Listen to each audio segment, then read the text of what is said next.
Assalamualaikum warahmatullahi wabarakatuh.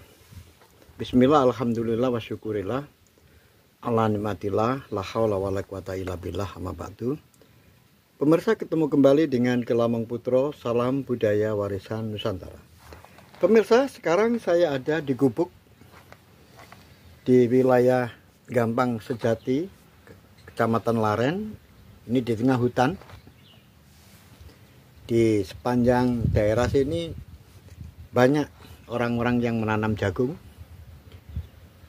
Oleh sebab itu, di tempat ini saya akan melanjutkan keterangan-keterangan saya tentang Sandikolo, Bumi Mojopahit.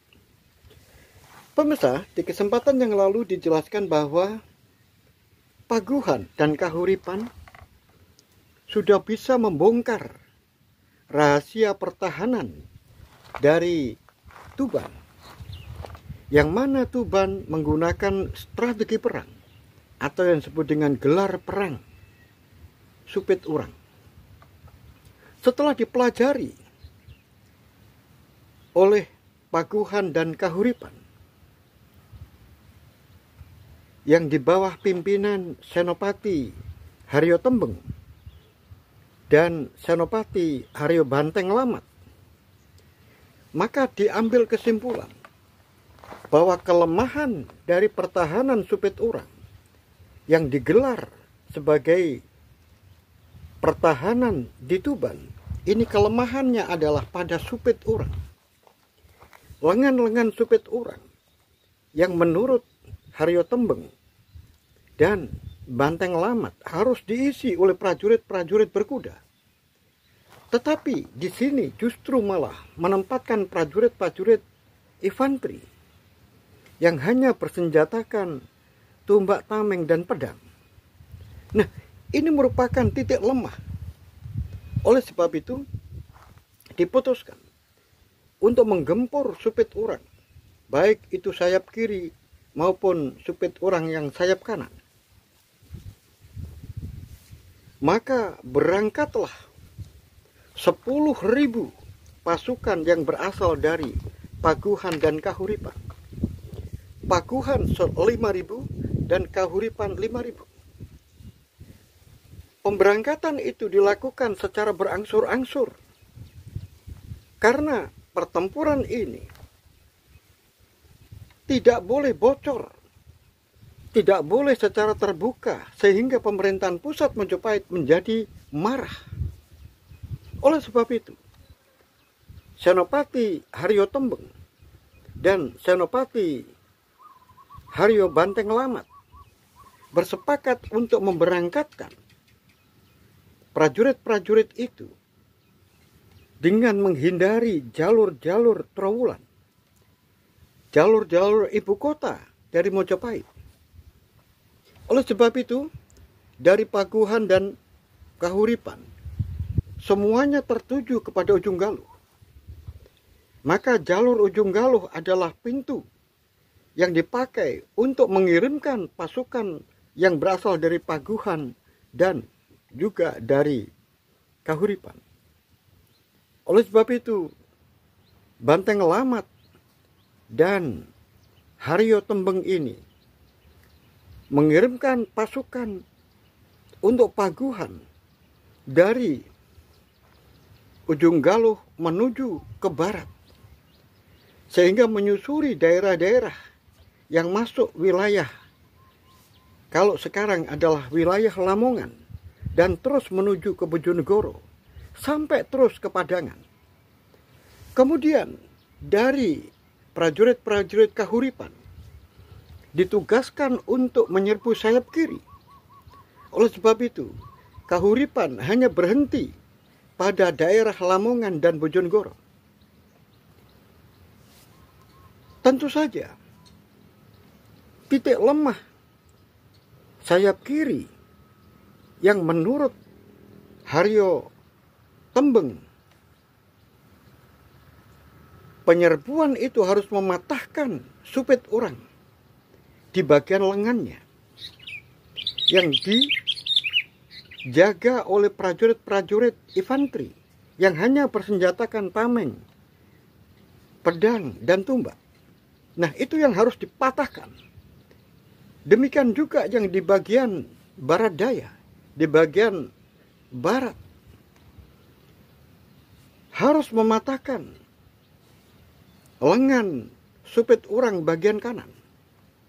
Oleh sebab itu, untuk prajurit-prajurit yang dikomandani oleh Haryo Banteng Lamat yang berasal dari Kahuripan, maka ngepostnya ada di Lamongan dan juga membentuk pos di Bojonegoro, kalau dahulu namanya Metaun. Lamongan saat itu namanya adalah wilayah Kadipaten Sedayu. Nah, oleh sebab itu, pemirsa dimanapun Anda berada, diambil kesepakatan, yaitu setelah nanti para telik sandi dan orang-orang yang dikirim masuk ke Tuban memberikan kode, yaitu terbakarnya sebuah tempat penting yang ada di Tuban, yaitu Kaputren. Maka mulai saat itu penyerbuan harus segera dilaksanakan. Pemirsa dimanapun Anda berada, setelah mereka semuanya dalam keadaan posisinya sudah siap untuk menyerbu Tuban, maka tinggal menunggu kode, yaitu terbakarnya sebuah tempat penting yang disebut dengan Kadipaten atau Kaputren. Oleh sebab itu, pengkhianat-pengkhianat yang dikirim ke sana, yaitu orang-orang yang sengaja untuk membuat kegaduhan di dalam wilayah Tuban, maka sampailah berita itu kepada seorang selir pengkhianat, yaitu Selir Endang Citoresmi. Selir Endang Citoresmi yang ditugasi untuk membakar Kaputren sudah mulai siap-siap. Malam itu sudah mempersiapkan diri. Di saat itu, prajurit-prajurit Tuban, karena telik sandi Tuban juga sudah membaca pergerakan-pergerakan tentara yang asalnya dari Kahuripan dan Pakuhan, sudah mulai merapat. Sehingga mereka hanya menunggu kapan Tuban diserbu. Oleh sebab itu, parit-parit, jebakan-jebakan yang berupa parit dibuat oleh tentara-tentara prajurit Tuban, agar prajurit-prajurit yang masuk ke wilayah Tuban terjelembab di dalam sebuah kubangan-kubangan yang berisi bambu-bambu runcing, dan mereka akan terkubur di dalam situ. Nah, parit-parit digali sehingga semua dalam keadaan sibuk malam itu. Tentu saja di bagian timur, yaitu daerah ini sangat rawan apabila pasukan bisa menyerbu dari arah timur, dari arah pesisir. Oleh sebab itu, di daerah situ dibuatkan parit sehingga terus masuk ke selatan, masuk sampai ke hutan. Nah, parit itu sekarang sudah menjadi sungai yang membatasi antara Lamongan dengan wilayah Tuban. Nah, itu dulu adalah merupakan parit-parit untuk memberikan shock bagi prajurit-prajurit Kahuripan yang menerjang masuk dari arah timur.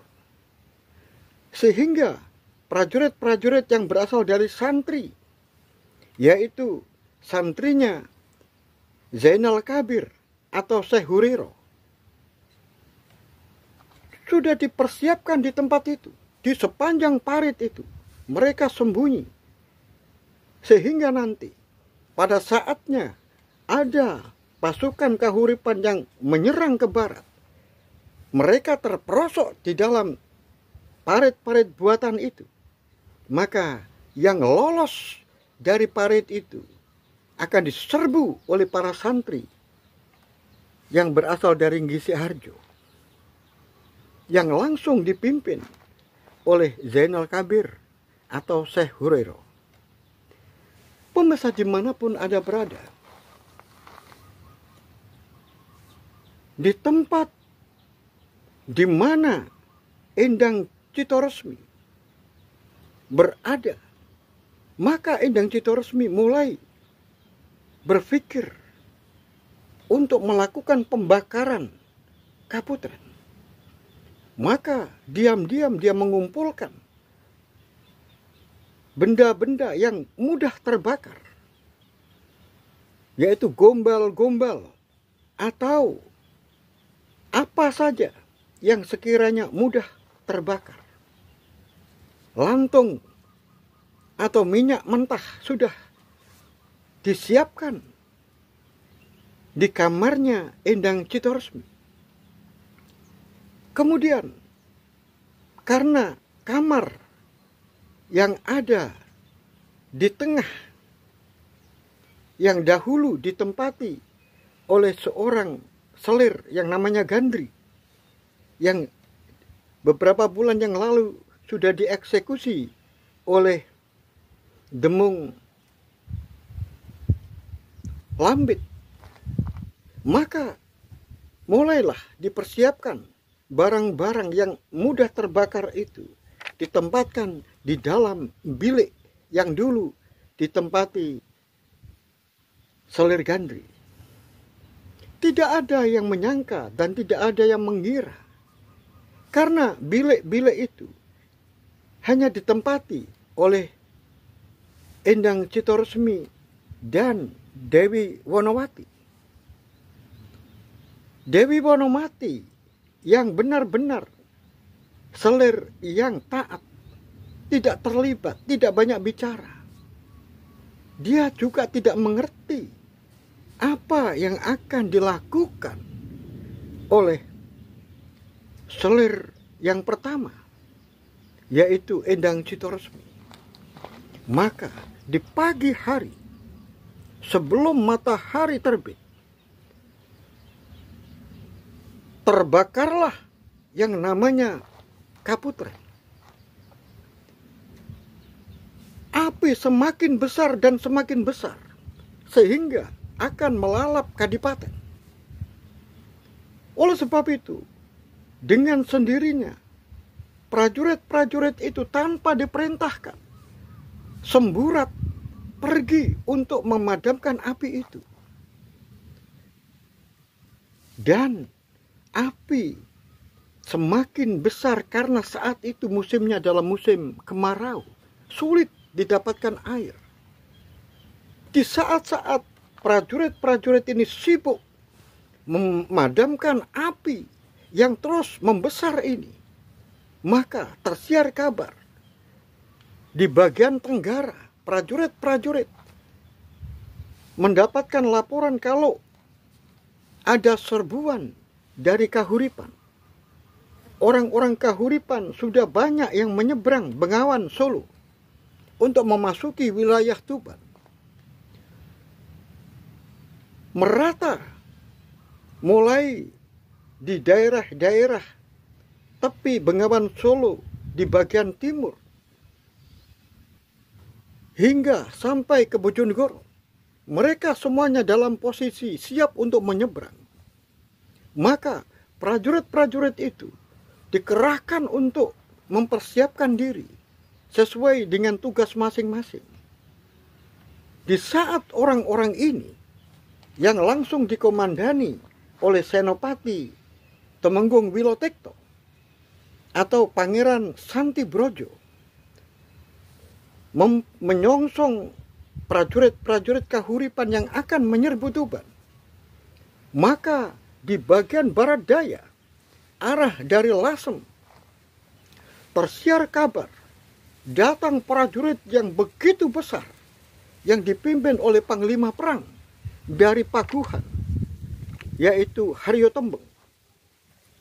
Oleh sebab itu, di sayap bagian kanan ini yang bertanggung jawab adalah Pangeran Santi Brojo.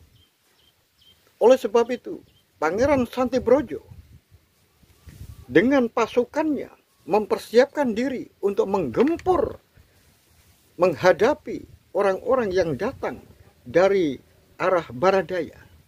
Ternyata pasukan yang begitu besar menyerbu dengan tiba-tiba. Maka sungguh pasukan-pasukan yang ada di lengan Supit kanan pertahanan Tuban ini jebol. Regu-regu panah yang ada di ujung Supit tidak mampu menghalau orang-orang yang begitu besar, karena ujung-ujung Supit itu memiliki kekuatan panah, yaitu pemanah hanya 50 dan 50, hanya 100 orang. Mereka tidak bisa menahan ribuan orang yang datang menyerbu dari arah barat daya. Oleh sebab itu, Santibrojo tidak bisa mempertahankan wilayah itu. Lasem jebol. Dan Santibrojo mundur ke arah timur. Kemudian memberitahukan kepada yang lain bahwa pasukan dari Paguhan yang datang dari barat daya ini kekuatannya sungguh sangat besar, tidak diperkirakan. Itu diberitahukan kepada Panglima Perang Tuban, yaitu Haryo Sugondo. Tetapi Haryo Sugondo dengan pasukan jalan kaki dan pasukan berkuda menyongsong serbuan itu diberitahukan oleh Pangeran Santibrojo agar mundur, karena tidak mungkin bisa menahan gempuran prajurit-prajurit Paguhan yang jumlahnya begitu banyak. Tetapi hal itu tidak dihiraukan oleh Panglima Perang Haryo Sugondo. Maju terus, pantang mundur. Maka pasukan-pasukan Santibrojo diperintahkan mundur, sedangkan Panglima Perang memerintahkan untuk maju terus menyongsong prajurit-prajurit Paguhan, sehingga prajurit-prajurit Tuban ini menjadi kebingungan. Dan begitu Panglima Perang Tuban ini, Haryo Sugondo, dengan gagah perkasa memimpin di garis depan, sehingga musuh yang datang disambut dengan pertempuran yang hebat. 1 lawan 1 perang campuh sudah mulai berkecamuk di perbatasan Tuban, sehingga pertempuran ini sungguh memakan banyak korban, baik itu dari pihak Tuban maupun dari pihak Paguhan. Haryo Sugondo dengan gagah perkasa, dengan pedang Cina yang ada di tangan kanannya, sambil naik kuda, dan di sebelah kiri keris pusaka Jawa, terus melaju menyongsong orang-orang yang datang. Entah berapa orang yang mati di tangan Haryo Sugondo dengan pedang yang panjang mengkilat putih, yaitu pedang yang berasal dari Cina. Pemirsa dimanapun Anda berada, tetapi Haryo Sugondo adalah manusia biasa yang memiliki kekuatan yang terbatas. Walaupun keahlian di dalam peperangan ini sungguh sangat luar biasa, tetapi manusia memiliki keterbatasan kekuatan. Haryo Sugondo lama-kelamaan menjadi letih, dan akhirnya mereka terus digempur. Bahkan 2 anak panah sudah menancap di punggungnya. Tetapi bagi Haryo Sugondo, hal itu tidak dihiraukan. Terus menerjang lawan-lawan yang ada di depannya. Pemirsa dimanapun Anda berada, untung malam segera tiba. Matahari sudah tenggelam dan peperangan sudah dihentikan. Sehingga pasukan Tuban yang dipimpin oleh Haryo Sugondo ini mundur teratur. Demikian juga pasukan yang dipimpin oleh Haryo Tembeng, yaitu yang berasal dari Paguhan, juga mundur ke Lasem. Akhirnya Haryo Sugondo di punggungnya sudah menancap 3 anak panah. Dan kondisinya banyak luka. Baik itu di pundak, di lengan, di kaki. Sekujur tubuhnya penuh dengan darah mengalir. Tetapi Haryo Sugondo masih tetap di atas kuda. Dia mengajak pasukannya untuk mundur. Setelah sampai di ibu kota, Haryo Sugondo sudah benar-benar dalam keadaan kritis. Dan malam itu juga Haryo Sugondo gugur sebagai seorang pahlawan Tuban yang gagah perkasa. Pemirsa dimanapun Anda berada, masyarakat Tuban berduka. Prajurit-prajurit Tuban yang sungguh mengetahui betapa luar biasanya Senopati Haryo Sugondo di dalam melakukan pertempuran membela Tuban. Tidak kenal takut, tidak kenal gentar.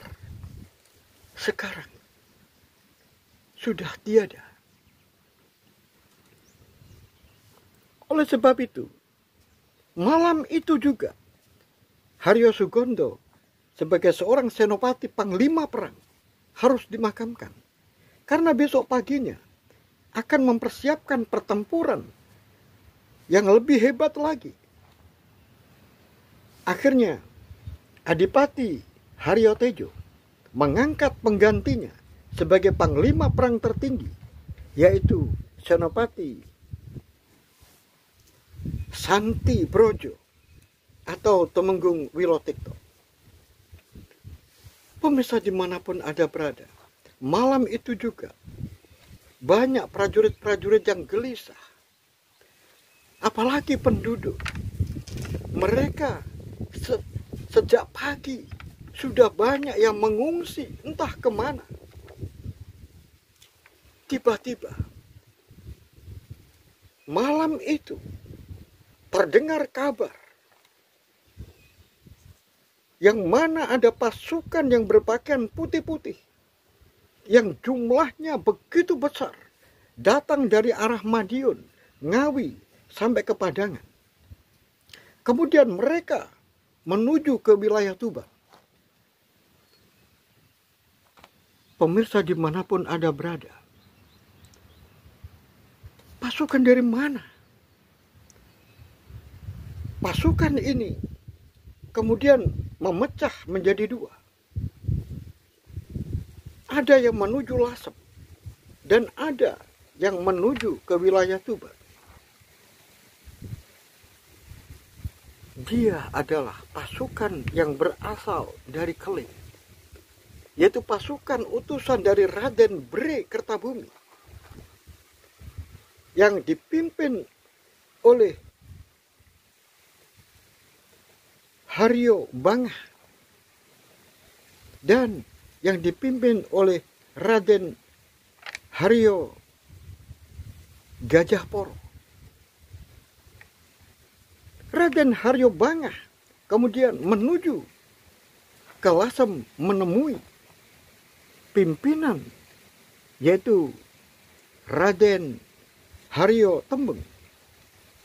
Sedangkan Raden Haryo Gajaporo menuju ke Tuban untuk menemui panglima perang tertinggi Tuban yang sekarang dijabat oleh Santi Brojo atau Temenggung Wilotikto. Setelah Gajaporo bertemu dengan Santi Brojo atau Wilotikto, maka dikatakan bahwa jangan melakukan serbuan ke wilayah Lasem, tetapi tetap untuk berwaspada apabila ada serbuan-serbuan yang berasal dari timur. Karena diperintahkan oleh Bre Kertabumi, penguasa Keling, yang sudah berkonsultasi dengan ayahnya, yaitu Prabu Amartawijoyo yang ada di Triwulan, agar pertempuran itu dihentikan. Kemudian demikian juga Raden Haryo Bangah yang menemui pimpinan Paguhan yang ada di Lasem.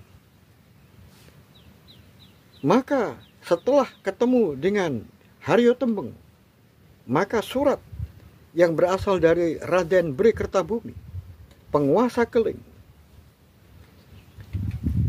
yang isinya surat itu adalah memerintahkan agar menghentikan pertempuran, agar saling menahan diri, tidak melakukan serbuan ke Tuban. Hal itu tidak mungkin yang namanya Haryo Tembeng ini berani membantah. Karena Haryo Tembeng tahu siapa Raden Kertawijoyo. Raden Kertawijoyo adalah putranya Prabu Amartawijoyo, seorang pangeran yang pada suatu saat nanti akan menjadi raja. Walaupun Raden Bre Kertabumi ini tidak ada ketentuan untuk menggantikan ayahnya, karena pengganti dari Prabu Amartawijoyo adalah sudah ditentukan, yaitu penguasa Paguhan, yaitu Bre Paguhan yang ketiga. Oleh sebab itu, pertempuran malam itu berhenti, dan paginya mereka semuanya sudah berkemas untuk kembali ke Paguhan. Demikian juga yang di sebelah timur, kembali menuju ke ujung Galuh dan akhirnya kembali ke Kahuripan. Sehingga Tuban diselamatkan oleh kehancuran. Padahal Tuban sudah dikepung dan sudah benar-benar dalam keadaan kritis. Oleh sebab itu, pemirsa dimanapun Anda berada, bagaimanakah kelanjutan cerita ini? Apakah pertempuran tetap akan berlangsung? Apakah Paguhan terima atas seruan dari Raden Kertabumi itu? Demikian juga Kahuripan, apakah terima